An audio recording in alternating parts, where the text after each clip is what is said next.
don't think he's the makeup of a guy that's going to resign just because of all of this. First of all, it's clear and obvious from a few years ago, he's not a fan of Trump. And even though they're not supposed to be political or be viewed as political, it looked like he was trying to help Biden in those run up to that election until, of course, Biden dropped out and all that transpired and all. But realistically, if you think about it today, just on the economic news today, CPI and CPI ticked up some, PPI ticked down. Retail sales are up, new claims for unemployment are down, stock market at near record highs, crypto at record highs, gold at, not too far from it. I don't think the Federal Reserve, by book, should be worrying about cutting interest rates dramatically. Certainly not before September. And, things can change in a couple months and all. So this whole thing about Powell, I think, has run its course. I don't think, A, he's going to fire him.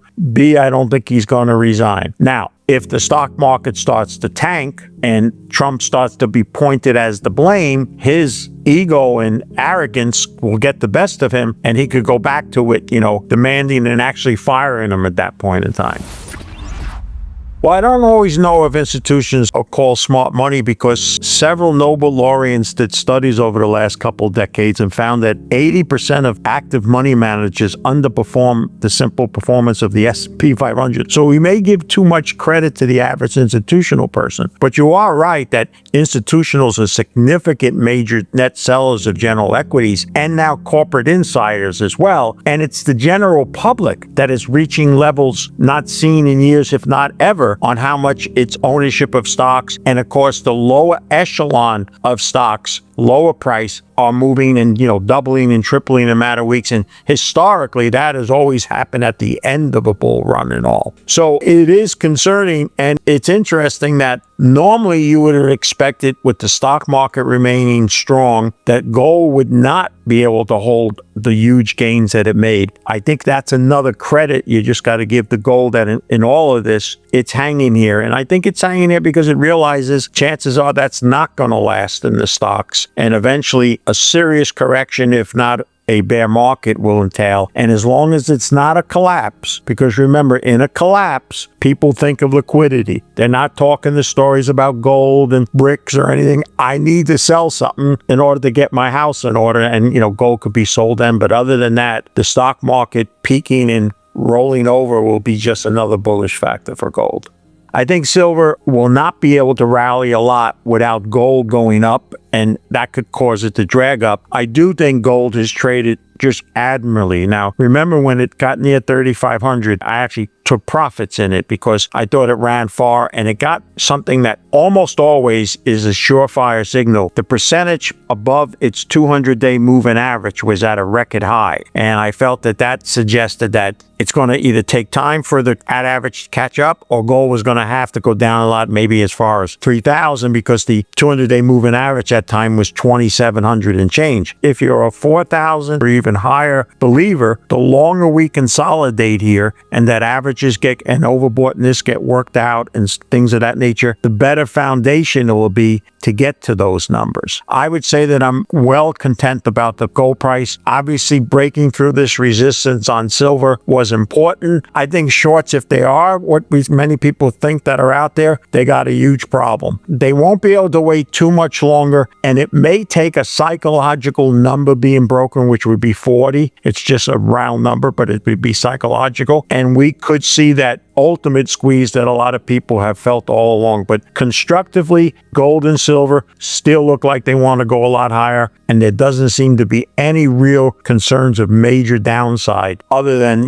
5 to 10% pullbacks. For a lot of years, especially when I was a fund manager, platinum always traded at a premium of gold. That's why it was a platinum card was better than a gold card in Amex. Now, of course, from that respect, that changed. I don't look at platinum like I once did 20 or so years ago. I think what people realized is it got so cheap compared to gold and palladium. When silver shot up that day on its record day up, palladium actually went up more percentage than even silver. So I think they're making up for a loss, but it was always a metal that really was only come out of 2 or 3 places. Most of those places people were concerned about, especially now from South Africa and of course Russia. There may be some concern about supply demand. I don't know. The big driver that used to be was the Cadillac converters in cars, and I think that it's just part of the whole metals complex moving higher.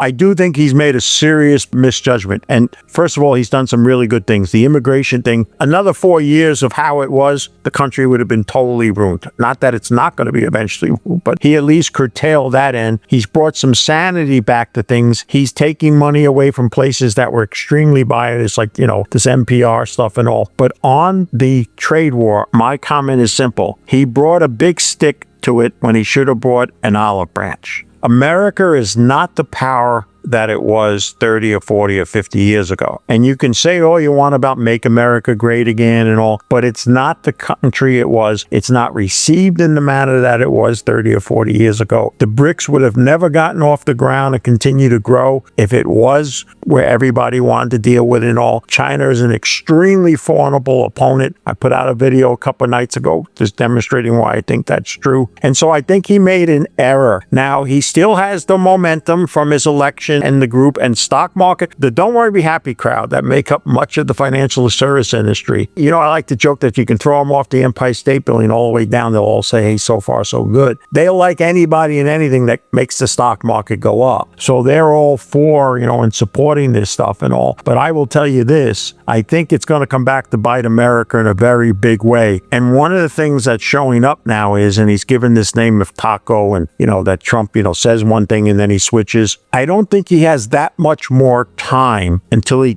gets to the point of, hey, they didn't come running to our feet. I would just tell your viewers, just go and watch what he was saying weeks before his coronation and then during the coronation and inauguration and up to April 2nd, what he predicted that the world was going to do. They haven't done it. They haven't come running to make deals. I think what will transpire is he will take a lot off, settle on a much lower number, and still say that's really good for us. We know we're the greatest country, and all this other type of stuff and all. I think he's losing some of the political chips, and here's why I believe that's important. Our election now, a few months away from November, as soon as this election is over, they'll focus everything on the congressional election in November 2026. And guys that were Republicans or supporters of MAGA who might have stood right next to him may not stand as close or even stand there at all. So his time is running short to really prove that this is the formula and the way to go. Talk is going to get cheap eventually, and eventually that'll show up in the stock market as well.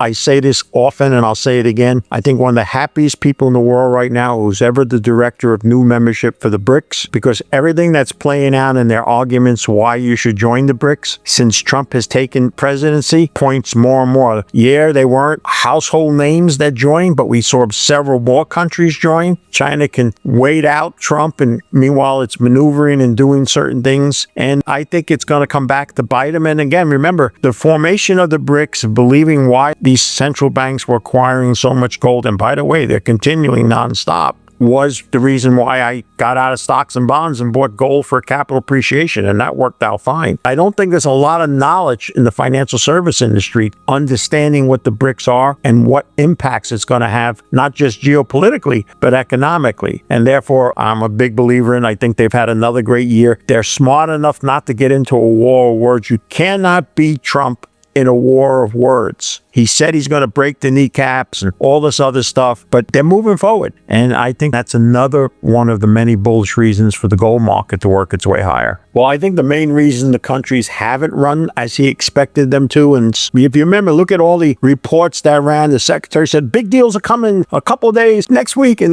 so forth and so on, is they realize that. They feel they can wait him out. But what's covered him so far is there hasn't been the economic damage that, people would see. And of course, that's why I think he reversed on, because he cannot afford the stock market going down in substantial manner. And again, I'll just point to it. The dollar was extremely oversold. It's going through a counter trend rally, which I talked about a week or two ago to my followers that expect that. But it had its worst 6 months ever in the first half of this year. And even in the face of this counter trend rally, gold more than holds its own. So I just think that he has 30 to 60 days more. But if we get into September and he still can't point to one of the top 3 or 5 countries in the world of a substantial inked trade deal. One of the things that I heard I thought was very interesting from an advisor to the Middle East, Saudis and all, he was just over there and they were the best of friends, said, who knows, Ian, if you make a deal with Trump, is it going to be a deal tomorrow? And so I think, like I said, is he's losing his punch and his effectiveness. But the bottom line is, I think more and more people are going to concern. And these outside incidents, the Epstein, the Powell, some other things that may come up here and all. We just saw polls come out that the support for him now is back to the levels that it was on Liberation Day. Like I said, I think if the stock market suddenly starts to correct